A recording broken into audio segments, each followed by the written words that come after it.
Congratulations on your purchase of a high-quality Reveal product. As breakthroughs such as Windows and multimedia lead us to new worlds of computing power, users like you refuse to be left behind. You've discovered you have the power to transform your PC into the ultimate machine for your specific needs. Providing you with the most advanced products and support is the world leader in upgrade technology, Reveal. Reveal offers a wide range of products, including multimedia kits that transform your PC into a powerhouse of sight and sound using the latest in CD and audio technology. CD-ROM drives that let you access audio-visual CD programs for business, education, and entertainment, and come with popular titles. Hard drives which expand your PC's storage capacity and make it run fast. Co-processors that let you finish your work up to 12 times quicker. Memory upgrades that speed up your PC for Windows and graphics programs, or let your printer use more fonts. Handheld scanners that allow you to place text, photographs, and artwork into the documents of your choice. Tape backups for ultimate protection of the invaluable data on your hard drive. The sound effects family of sound cards, which give you all the amazing audio effects on today's programs and let you record your own soundtracks. Video cards for brilliant colors and Windows acceleration. Surge protection products that put the power controls to your entire system in a convenient desktop panel. Fax modems and modems so you can send and receive faxes or exchange huge amounts of data by phone worldwide. Data entry devices such as trackballs, mice, and keyboards with the standard clicker or tactile touch, plus many other exciting products. And Reveal makes them all easy to install. Check out the entire line soon.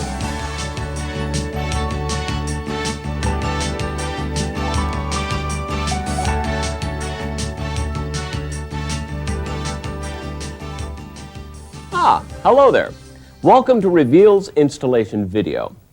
You're about to discover that you don't have to be a trained technician to install your Reveal product yourself. It's so easy that the only tool you'll need is a Phillips screwdriver. And thanks to the simple format of this video, you'll finish your installation quickly. Now, here's how it works. I'll be installing the same equipment you are in a typical computer. After every few steps, I'll ask you to pause the video so you can work on your own installation. That way you'll be finished in no time. While you're working, keep in mind that the contents of this video can also be found in the manual that came with your Reveal product. Don't hesitate to use it if you need to. Keep a copy of your computer owner's manual handy too. You may need to refer to it from time to time. Okay, folks, let's begin. Start by turning off the power to your computer, your monitor, and any other peripherals you have. Then touch one of the screws on the back of your computer to discharge yourself of static electricity. Do this often during your installation to protect your computer's sensitive circuits. Next, disconnect all peripherals from your computer and remove them from your work area. And most important of all, unplug your computer's power cord. The next step is to find the screws that hold your computer's outer cover. Your owner's manual can help you. Remove the screws with your Phillips screwdriver. Then slide the cover off. Be careful not to snag any of the cables inside. Once your cover is removed, you need to be careful with your computer. Many of the chips and components inside are sensitive. Besides discharging yourself, there's a few simple guidelines you should follow to protect your computer while you're working. First, never touch any of the chips and other electronics on the main circuit board of your computer or on the smaller circuit boards known as cards. However, you will handle at least one card during your installation, your Reveal card. To handle it correctly, hold it by the edges like this. But keep your new components in their protective anti-static bags for now. Finally, your computer may have a metal support bar in it, like this. Make sure that the cables you'll be plugging in during your installation stay under this bar. Then they won't get pinched when you slide your cover back on. Now that you know how to work in your computer, let's get back to your installation. Your next move is to locate your expansion slots. You'll be plugging a card into one of them later. The expansion slots on this computer are right here. Notice how they're on a card. There are two kinds of expansion slots, the long 16-bit ones and the shorter 8-bitters. These here are all 16-bit. Each slot in a computer has a corresponding access slot in the chassis. The access slots are usually covered by removable plates, like these. Now, expansion slots aren't always on cards. On many computers, they're found right on the main circuit board. Ah, beautiful example. And this computer also has the shorter 8-bit slots. We'll stop here so you can open your computer and locate its expansion slots. Also, use your owner's manual to determine which of your slots are 16-bit and which are 8-bit. But first, let's review some important points. Remember to unplug all power cables and cords before opening your computer. Make sure you discharge yourself of static electricity frequently during your installation, and be careful while sliding your cover off to avoid snagging any cables.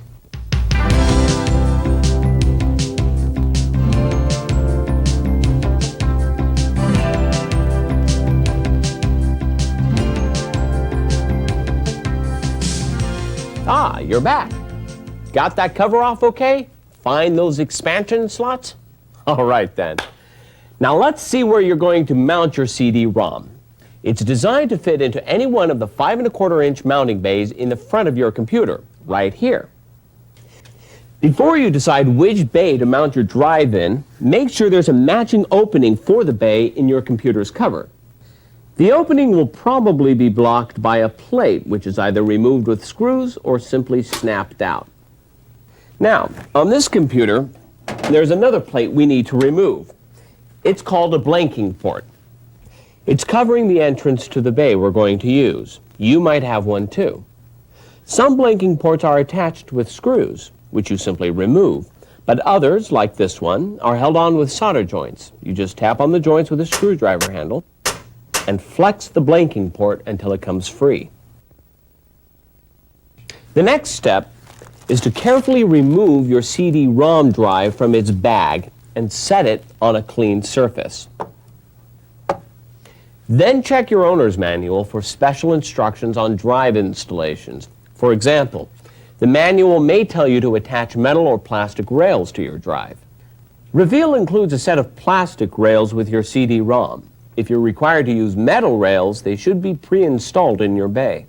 This computer doesn't require rails, but if yours does, the procedure goes something like this. First, if you're using metal rails, take out the retaining screws and take the rails out. Then, whether you're installing the metal or plastic rails, align them so the drive will extend the same distance from the bay as your floppy drive. Attach the metal or plastic rails to your CD-ROM using 2 of the screws that came with it for each rail. Then line up the rails with the grooves inside the bay and slide the drive in. The plastic rails usually just latch into place, but the metal rails often need to be screwed to the bay. And that's all there is to rail installations. If your computer doesn't use rails, like this one here, the procedure is a bit different. First, you may need to temporarily remove the vertical bays on either side of the horizontal bays. This will let you access the mounting holes in your drive's bay. There they are, here and here. Next, you carefully slide the drive into its bay and align the front so it's flush with your floppy drive. Then choose your mounting screws. Your drive comes with 2 types, regular and spacer. This computer requires that the spacer type be used because the bay is slightly wider than the drive. Place 2 of the mounting screws through the holes in each side of the bay and screw them into the threaded holes in your drive. Then, if you removed them earlier, replace the vertical bays, along with their mounting screws. After your drive is mounted, locate one of the available power connectors that lead from the power supply. You may find different sizes. Choose one that matches the large 4-pin connector on the rear of your CD-ROM. Then plug the connector into your drive. You'll find that it's keyed to only go in one way. Ready to work on yours? Well, let's go over a few brief reminders first. Make sure the mounting bay you decide to use has a matching opening in your computer's cover. Use your owner's manual to see if metal or plastic rails are required. And remember to align the front of your CD-ROM so it's flush with the front of your floppy drive.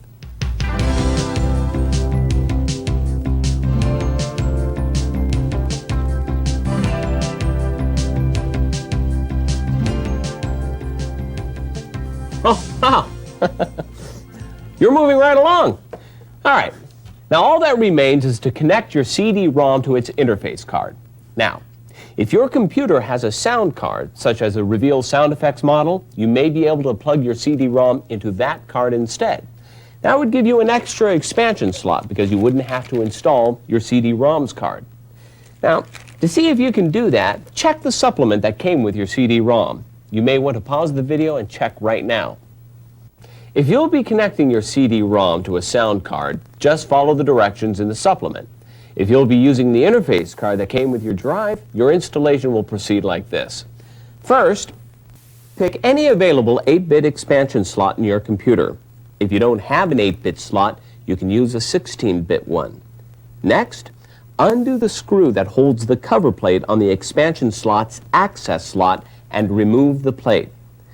Then take your CD-ROM's interface card out of its bag, touching it only by the edges, and place the card over the expansion slot so its mounting bracket end is facing the access slot.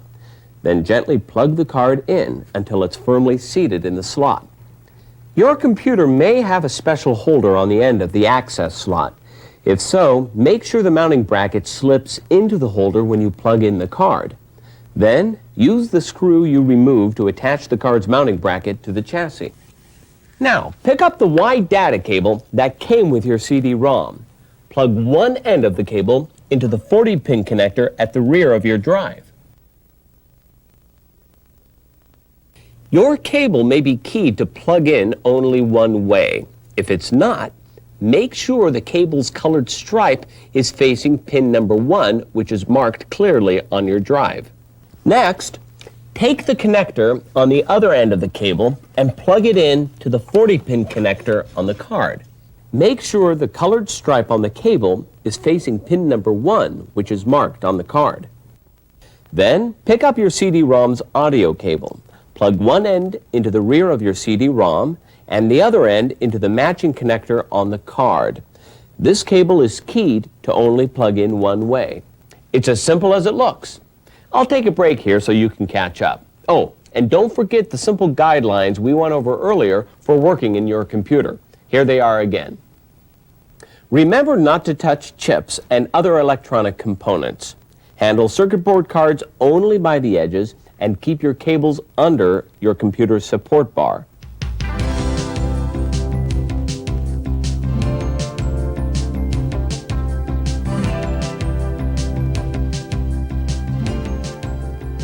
Welcome back. I'm double-checking all of my connections, making sure everything is plugged in correctly and firmly seated. Take a moment to check your own work too.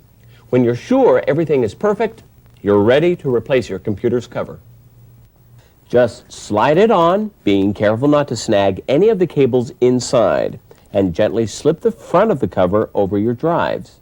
Next, replace the screws that hold the cover. Replace your keyboard and monitor, and reconnect your external cables and power cords. And that's about it. All that's left is to load the system's software. Just follow the simple steps in your manual. Congratulations on your purchase and installation of a Reveal multimedia product. Goodbye now, and enjoy your multimedia computer.